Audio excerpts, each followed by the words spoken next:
Let me know when. I'm just getting some B-roll of because I think that'll come out. Okay. Well, that is a good thing.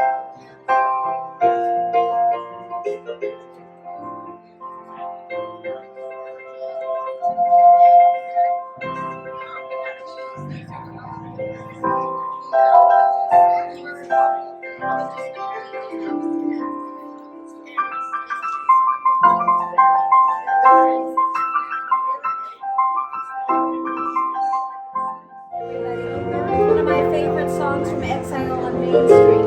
Enjoy. We're at the book signing for Georja Umano, Terriers in the Jungle, which I'm hosting here at Lula, Cocina in Santa Monica. And it's going to be an amazing day, and it's Endangered Species Day week and also National Dog Rescue Week. It's day that I made it into Endangered Species and National Dog Rescue all week, and we're celebrating on Sunday, May 22nd, 2022, right here at Lula in Santa Monica. And the two dogs, Roxy and Romeo, are the stars of today with Georgia. They're the stars of the book. They actually rescued elephants in Kenya. It's an award-winning book, 5-star reviews on Amazon. I'm hoping to make a movie out of it, and I have some other ideas. But another amazing thing is Romeo Talks, and he's a semi-finalist, and you can see him on May 25th. That's this coming Wednesday at 9 p.m. on ABC Network, the American Dog Rescue Show. He'll be competing to raise money for the Dexter Foundation. We have a lot of guests coming today to get their books signed by Georgia and Roxy and Romeo. And it's going to be a fantastic day. Georgia is a stand-up comedian, and I just ventured into stand-up comedy, and I have to say that it's Endangered Species Day weekend that we're celebrating. Did you know that eggs are now on the endangered species list due to excessive poaching? This book is so amazing, and I'm not just saying that. I've known Georgia since 2010. Here's the reviews. It's 5-star reviews. But it's really about the dogs and how they rescued elephants in Kenya and all the other animals that enter their lives. It's also about how we're all connected, and family is a theme. It's just amazing. I don't want to give away too much, but it's a special story that you really need to read. And I've read it several times, and I laughed and I cried and I was moved. And George is also involved with Elephant Matriarch School in Kenya, and that's where a lot of the proceeds are going from the book sales, and also to the Dexter Foundation, which is an animal rescue shelter foundation that Romeo is a part of. Can you spell your name again? L-O-R-E-A-A.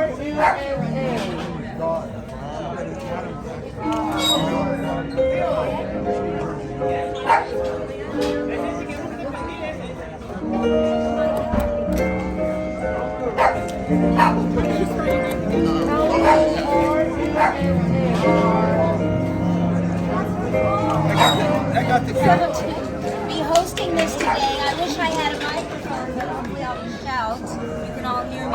And I've known Georgia because I've always been involved with animal rights, wildlife advocacy, animal rescue, and conservation. And I met Georgia in 2010. And since that time, she has written this amazing book. And I don't want to give too much of it away because she's going to read a chapter from it or a few pages.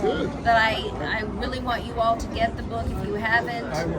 And she'll sign it to you. 2 stars of the day, Roxy and Romeo. Romeo's actually going to be on this Wednesday, May 25th, on the American Dog Rescue Show. He's competing as a semi-finalist, raising money for the Dexter Foundation. But the book says it all. I mean, it's everything that you'd ever want to know about what I just told you is in the book. And George is also a stand-up comedian. We can all crack a few jokes, but there's a seriousness to the book.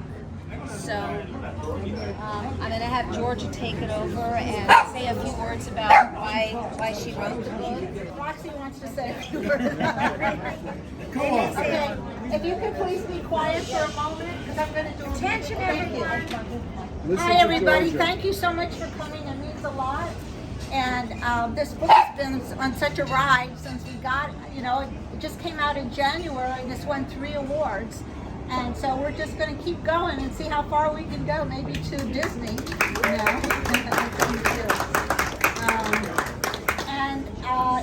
the book is based on actual experiences because in 2018 I moved to Kenya with my husband Gerald and my 2 dogs because I wanted to help endangered elephants.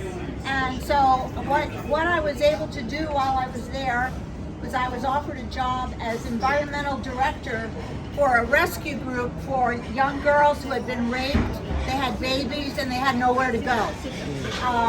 So I started working with these girls and I realized these are just the girls, the population in Kenya that needs to know more about elephants. They knew nothing. They had never seen an elephant. They were so poor, they never had been to a restaurant. They never had left their one spot. People travel thousands of miles to go to Africa and see these beautiful animals, and yet the local people sometimes are so impoverished, they don't ever have the money even to go into the big park to see the animals or to even travel that distance.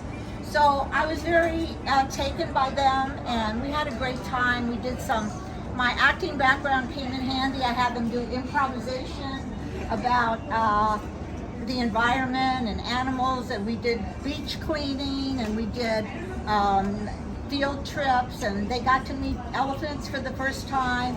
So it was very exciting, and now 2 of them have gone on to college and they got their degrees, which I helped them.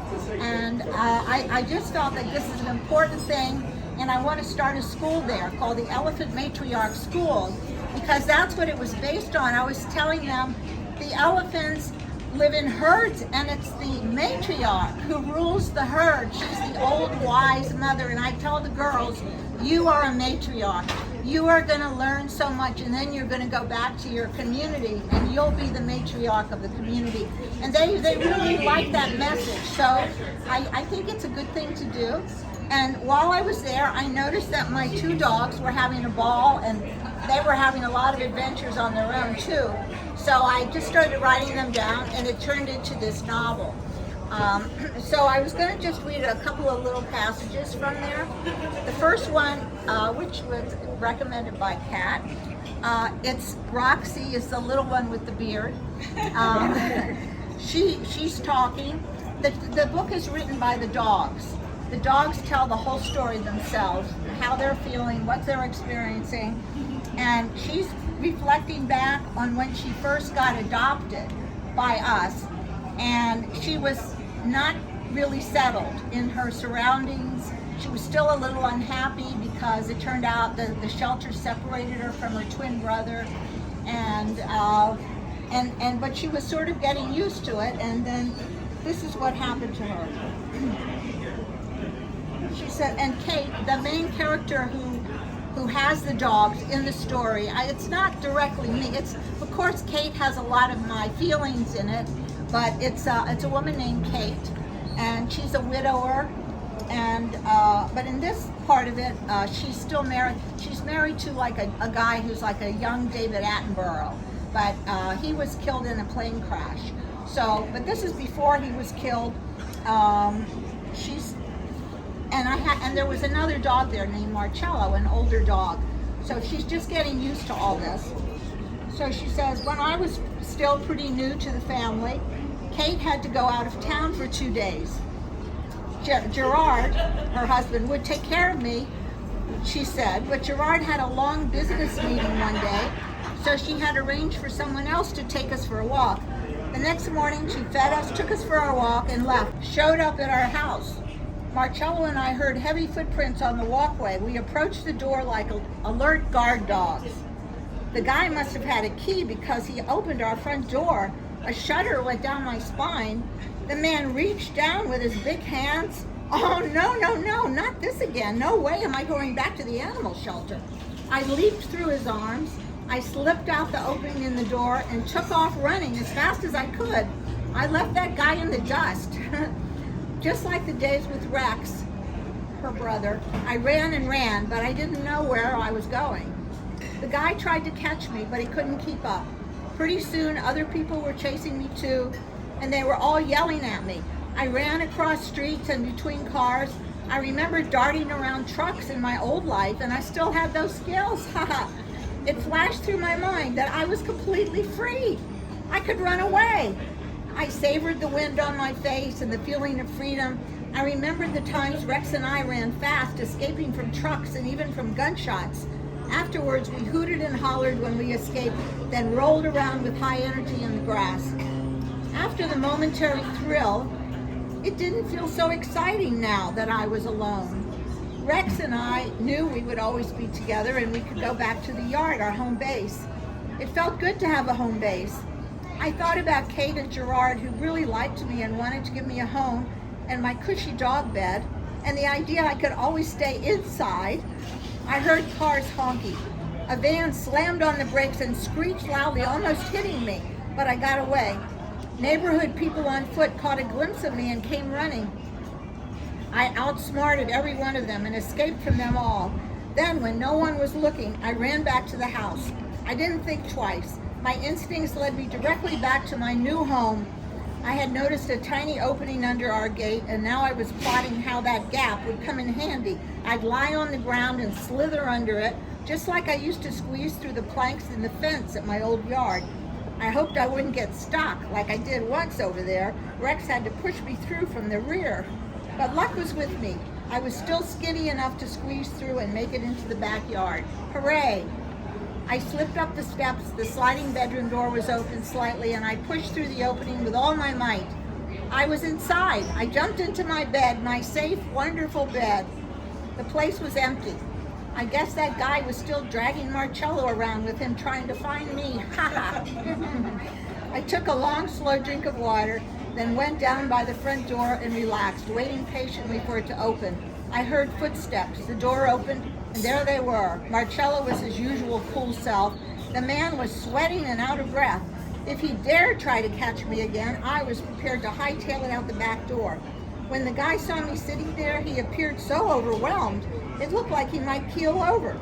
The man quietly unleashed Marcello and slipped away. I gave myself a laugh over that one.